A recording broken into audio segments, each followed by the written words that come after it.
In recent months, an increasing number of signs indicate that the Russian economy is rapidly losing stability, and this has ceased to be a topic of expert discussions behind closed doors. Outlets such as Bloomberg, the Financial Times, and The Economist openly report on this, citing their own sources in European finance ministries and data from analytical agencies. According to their information, the fall in oil prices has become the first and perhaps the most painful blow to the Kremlin. While Moscow's budget forecasts were based on oil at around $80 to $85 per barrel, the actual price in recent weeks has dropped below $65, and on some days even fell below $60.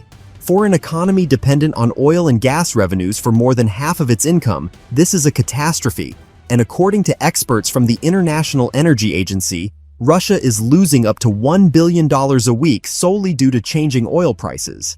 But it is not only the oil market that is pressuring the Kremlin.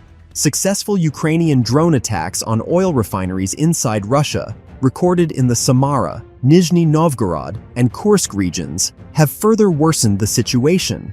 Satellite images published by Reuters and confirmed by independent analysts show the scale of the destruction.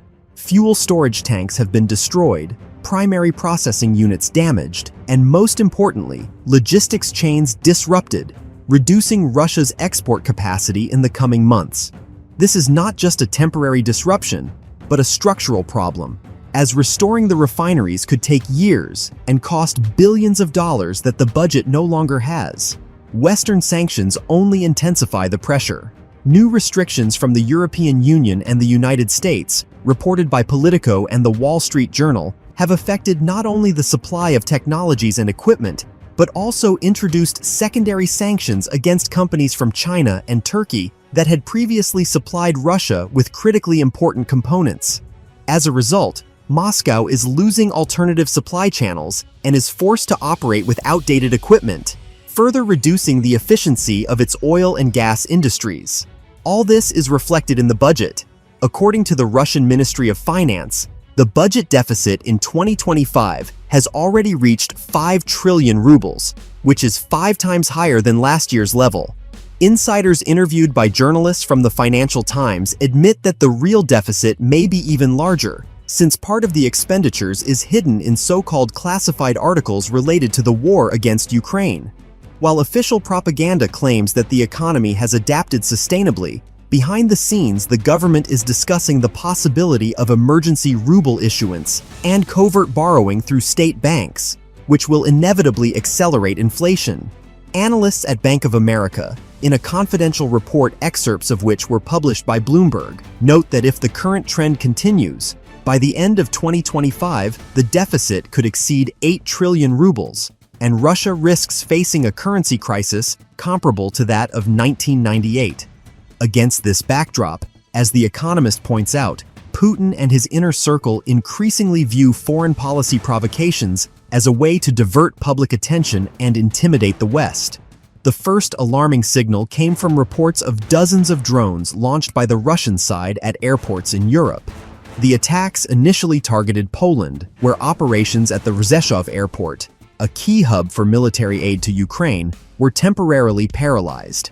Similar incidents were then recorded in Germany, particularly in Frankfurt and Munich, as well as in Denmark, where Copenhagen Airport was forced to suspend flights for several hours.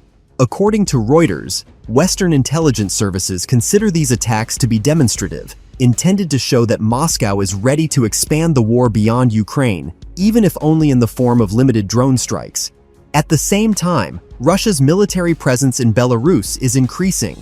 Satellite images published by the Bellingcat project confirm the redeployment of additional air defense divisions and Iskander tactical missile systems to the Polish border. In Warsaw, this is seen as direct pressure. Poland, as NATO's main logistics hub in Eastern Europe, becomes the first target in the event of escalation. The Polish Prime Minister told the Financial Times that Moscow is trying to play on Europe's nerves, but these provocations will not go unanswered. The stakes have never been higher. Experts from the Atlantic Council in Washington write that any wrong move under the current circumstances could trigger a large-scale confrontation that would go beyond a local conflict. This is what makes the situation especially dangerous. Russia's weakening economy, is pushing the Kremlin toward increasingly risky actions, and the risk of miscalculation grows with each passing day. Amid the growing budget crisis, Russian authorities have already begun taking measures that even members of the elite circles describe as desperate. According to insiders interviewed by Bloomberg, discussions inside the Kremlin are underway about a new tax package that would sharply raise taxes on large businesses and impose additional levies on the population under the guise of a war tax.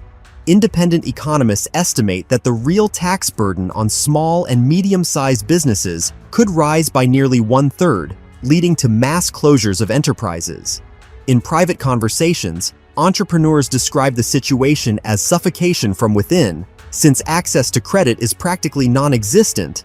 Loan rates exceed 20%, and state contracts are distributed only among companies connected to security agencies. At the same time, social discontent is growing. According to the Levada Center, the results of surveys that were never published officially show that more than half of the population already feels a decline in income and a rise in prices for essential goods. Sources cited by the economists say that closed discussions are taking place within the government about the possibility of introducing a ration card system for food distribution in 2026 if the budget and supply situation continues to worsen. This is openly referred to as a return to the late Soviet Union, something the Kremlin categorically denies, while nonetheless preparing the infrastructure for such a scenario. Western publications note that Russia's internal instability is inseparable from its foreign policy actions. The Financial Times, in its latest report, claims that Putin has fewer and fewer tools of pressure left, which is why he resorts to provocations beyond Ukraine's borders. Drone attacks on European airports are seen as part of a broader strategy of exported instability aimed at spreading panic among NATO allies, creating the impression that the war is expanding beyond Ukraine and forcing the West to reconsider the costs it is bearing. However, the effect turned out to be the opposite. Reuters reports that after the attacks on German airports, an emergency meeting of European Union defense ministers was held in Brussels, where they discussed not only strengthening air defense in European cities, but also the possibility of direct sanctions against Rosaviation and Russian aviation hubs. As a result, Russia finds itself in a position where the West is applying pressure through sanctions. Ukraine is striking critical infrastructure with drones, and China, its formal ally, is gradually distancing itself while extracting maximum benefit from the situation. Inside the country, the elites are aware of this. According to sources cited by the Financial Times, part of the business elite is already looking for ways to escape from Russia and is moving capital through Kazakhstan and Armenia. But even these routes are being closed. The European Union and the United States are planning a new package of sanctions that will make any financial operations through third countries much more difficult. Against this backdrop, Bloomberg reports that more and more senior officials in Moscow are beginning to ask themselves whether the war, which cannot be won, is becoming too costly, and whether it might ultimately lead to the collapse of the entire system.